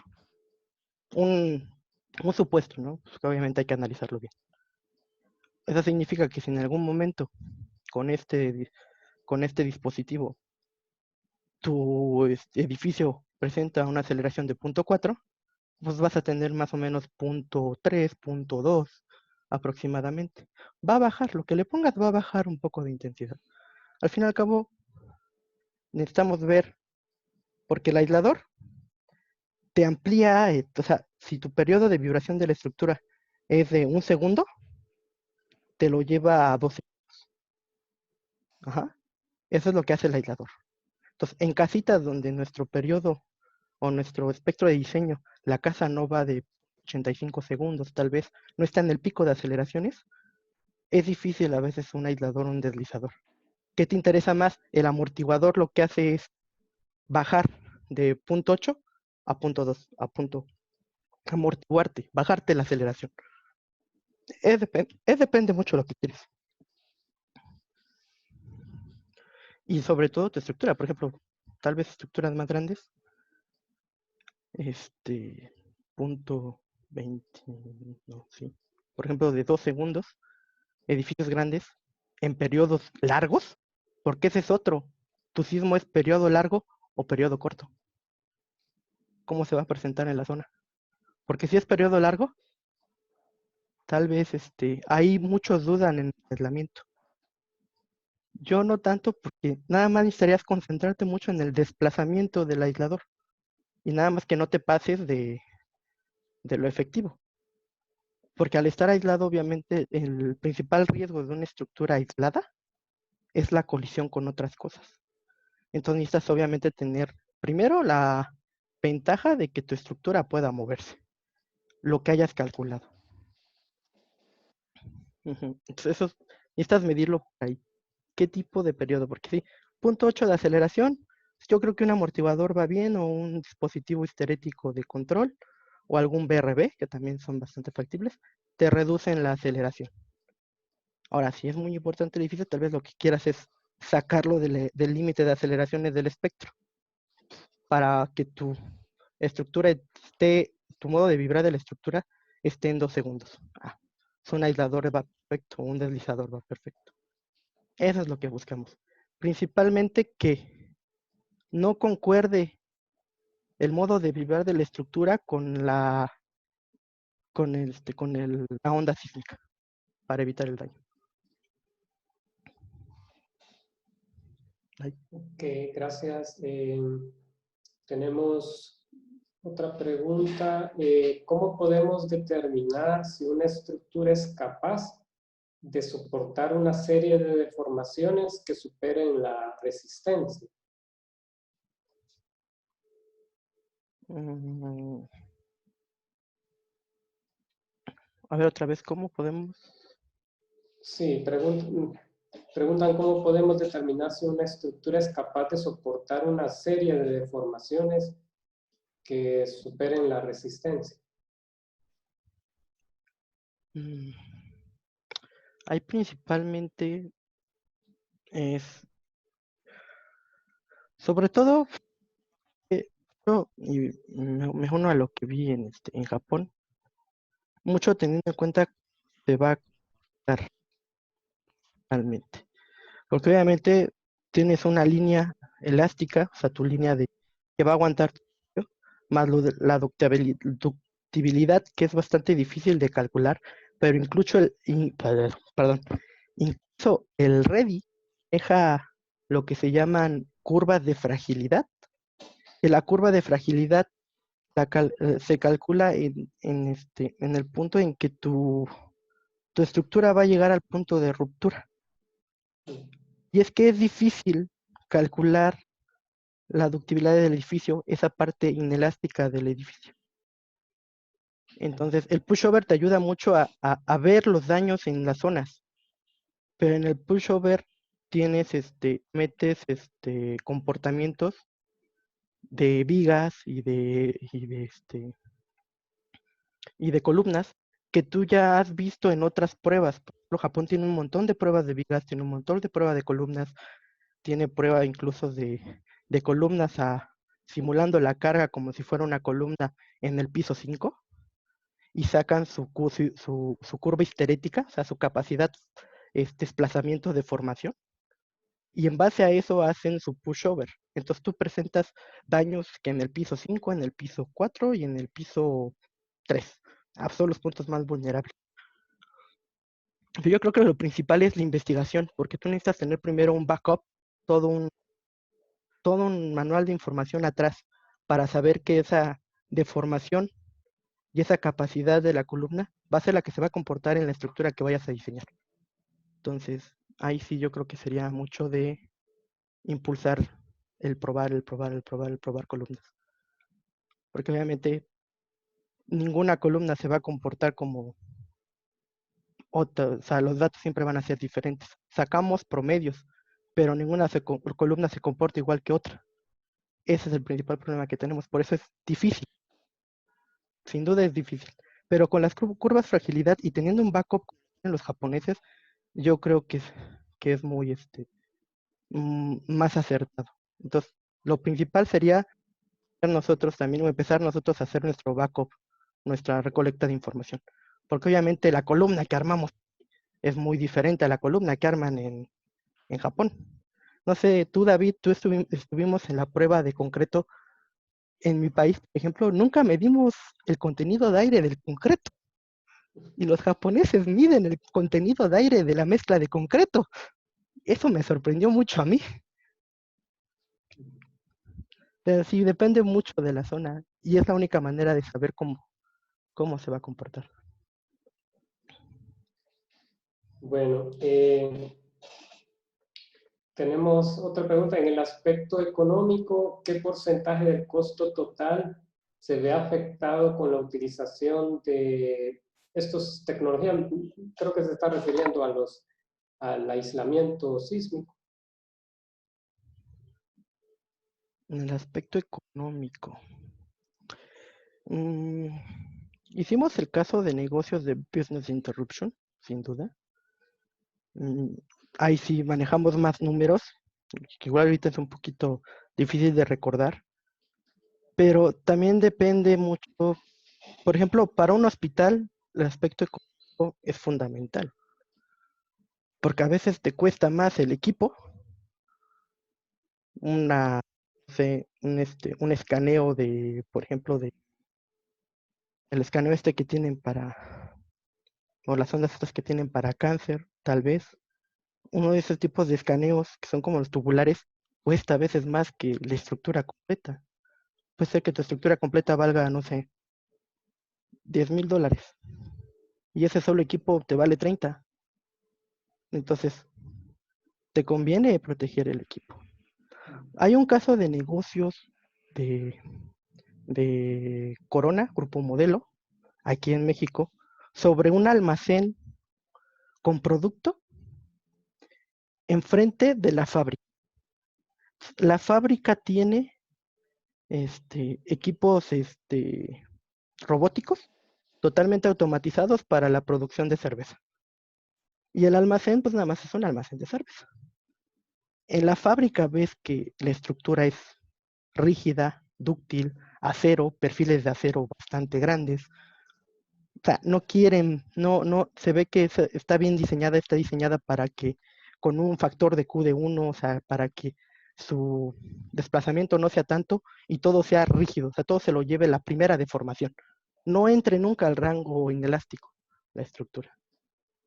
Y en cambio el almacén lo ves nada más con botellas. Entonces ahí te conviene más. Y digo, cuando le preguntan, ¿por qué uno está diseñado así con precisión, súper rígido, súper fuerte la estructura? O sea, invertiste en aceros, perfiles de aceros grandototes. Y en el otro nada más una estructura de mampostería sencillito y nada. Es que eso es almacén. Está asegurado las botellas. Pero los equipos robóticos me cuestan mucho. El perder la continuidad o la operatividad de la cervecera, perder una línea de producción, me cuesta $1,000,000. ¿Quiero perder la línea de producción? Pues no. Entonces, ¿qué hacemos? ¿Metemos una estructura o mucho chuda o lo metemos con algún tipo de disipador sísmico o algún control de respuesta al edificio? Yo creo que ahí está el caso de negocio. En este caso lo vi como business interruption. Ese fue el caso. Si puedes descargarte el paper, está disponible. Es muy bueno, habla bastante bien y habla de ese tipo de consecuencias y de las pérdidas que pueden llegar a tener viendo a una cervecera, nada más. Ok, entendido. Bueno, otra pregunta aquí. Preguntan si un amortiguador falla, ¿es posible reemplazarlo? Ay, diría que sí, pero he visto casos en Chile y demás que realmente necesitamos concientizar a los diseñadores a que sí sea posible. Que hay diseñadores que los dejan tan, ¿cómo se dice? Como, por ejemplo, a veces cambian el atornillado por un soldado y es más difícil. Entonces, debe de tener la posibilidad, sin duda debe de tener la posibilidad de que el cambio nada más sea de ese amortiguador y puedas tú fácilmente desatornillar el perno. Incluso tal vez tengas un poquito de problema al desatornillarlo por el movimiento, pero se puede desatornillar. Desatornillas pernos y puedes reemplazar el amortiguador. Necesitas diseñarlo con la visualización y con los detalles de que sí tengas posibilidades de cambiarlo. Porque sí he visto casos que los dejan tan juntos o de una manera mal implementada que no se pueden cambiar. Es muy difícil cambiar la pieza. Entonces, necesitas diseñarlo con ese factor de sí poder cambiar la pieza. Por ejemplo, los BRBs, incluso las restas de pandeo restringido, necesitan ser igual. Puedes cambiar la pieza. Pero he visto aplicaciones tal vez de un BRB que va desde el piso 1 al piso 3 y es bastante grande, son 3 pisos, estamos hablando casi 9 metros, que en el caso de que se rompa ese BRB, tengas que reemplazarlo, pues a ver cómo lo haces, porque vas a necesitar una grúa. O sea, diseñas con la idea de poder cambiarlos. Igual los aisladores se diseñan con la idea de poder cambiarlos. Pero, bueno, no se diseña, se construyen con la idea de. Y lo diseñas con que tu cambio sea el último opción. Pero sí, dentro del procedimiento de construcción debes poder cambiar los dispositivos sin afectar la estructura. Ok, bueno, esta es la última pregunta. Preguntan qué sistemas antisísmicos se deben de implementar en edificios hospitalarios y sistemas que proporcionan armonía con el ambiente en estructuras de 5 pisos, pregunta esta persona. Es que muchos dicen eso porque lo que no les gusta, más cuando dicen ambiente, lo que no les gusta del aislador de plomo es justamente el plomo. Pero pues el plomo está confinado en el centro, entonces no hay riesgo de que contamine. Con el neopreno no sale el plomo, no hay ¿cómo se dice? No hay riesgo de contaminación en ese caso. Aún así hay gente que no le gusta mucho por simple hecho del plomo.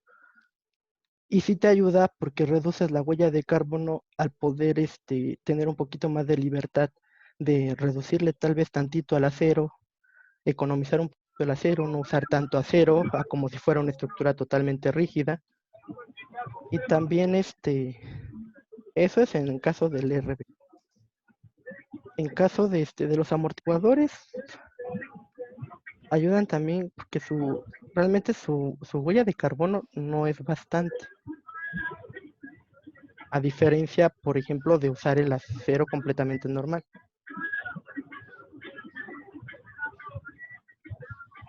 ¿Qué otro ejemplo podría poner?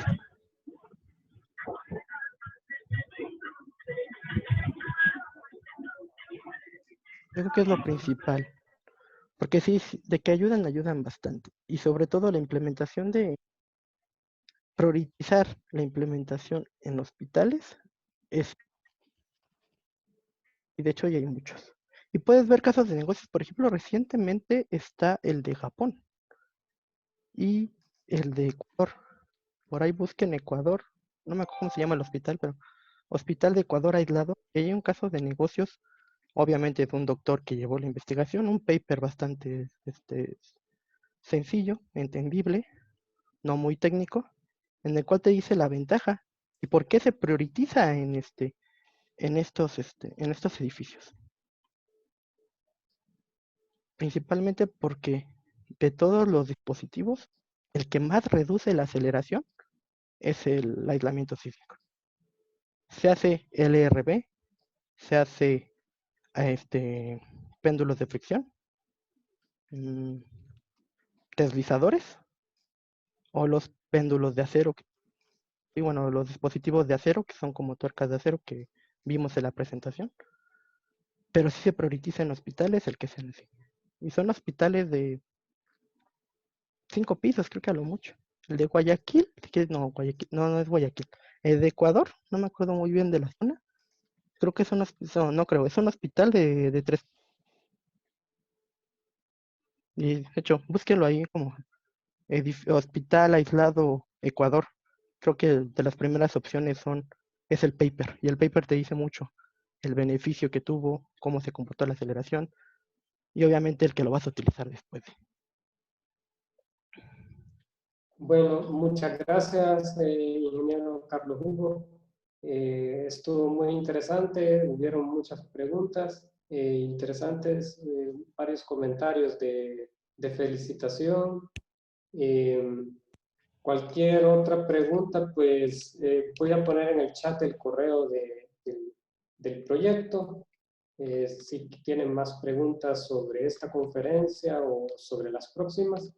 Y bueno, creo que lo dejo a usted, ingeniero, para que dé unas últimas palabras para despedir la presentación. Ok, muchas gracias. Les voy a escribir yo también por ahí mi correo en el chat. Para que está puedan, bien, gracias. puedan contactarme sin duda. hugodelgado@innovacismo.com, ok. Estamos viendo, como ven, el cambio ya se estaba dando. Poco a poco iba lento, sin duda. Con la situación actual, ese cambio van a ver que incrementó. Ya hay más énfasis en hacer el cambio. No podemos evitar el, no podemos evitar el tener más, más sustentabilidad, en tener espacios más abiertos, porque ya es algo que nos está obligando. La situación actual nos está obligando a, entonces como que ya nos está obligando a pensar ya de este modo. Y hoy en día, imagínense, con la contingencia actual, unida a un desastre como un sismo, hospitales son necesarios, sin duda. Entonces, ya hay que pensar ya, ir poco a poco cambiando de diferente manera, meterse más a lo que antes no se hacía, y sin duda creo que es una buena manera de prevenir un desastre, es saber primero sobre el desastre, tener información, y sobre todo información de cómo estamos actualmente. Entonces, la investigación es parte fundamental. Muchas gracias a todos, espero tengan un bonito día. Gracias. Muchas gracias, ingeniero Carlos Hugo. Bueno, para despedirles, comento que pueden visitar la página web del proyecto, donde estaremos compartiendo mayor información sobre las próximas conferencias. Le agradecemos, ingeniero Carlos Hugo, por su presentación Gracias. y a todos los participantes en esta actividad. También deseo agradecer a todo el equipo de trabajo del proyecto y a las instituciones como el CESUCA, CEPREDENAC y el COSUDE que han hecho posible el desarrollo de esta actividad y de las próximas que vienen. Los invitamos a que participen en las próximas conferencias, las cuales se van a estar divulgando por las redes sociales y medios oficiales, como les mencioné en la página web. Muchas gracias a todos por su participación y nos vemos hasta la próxima.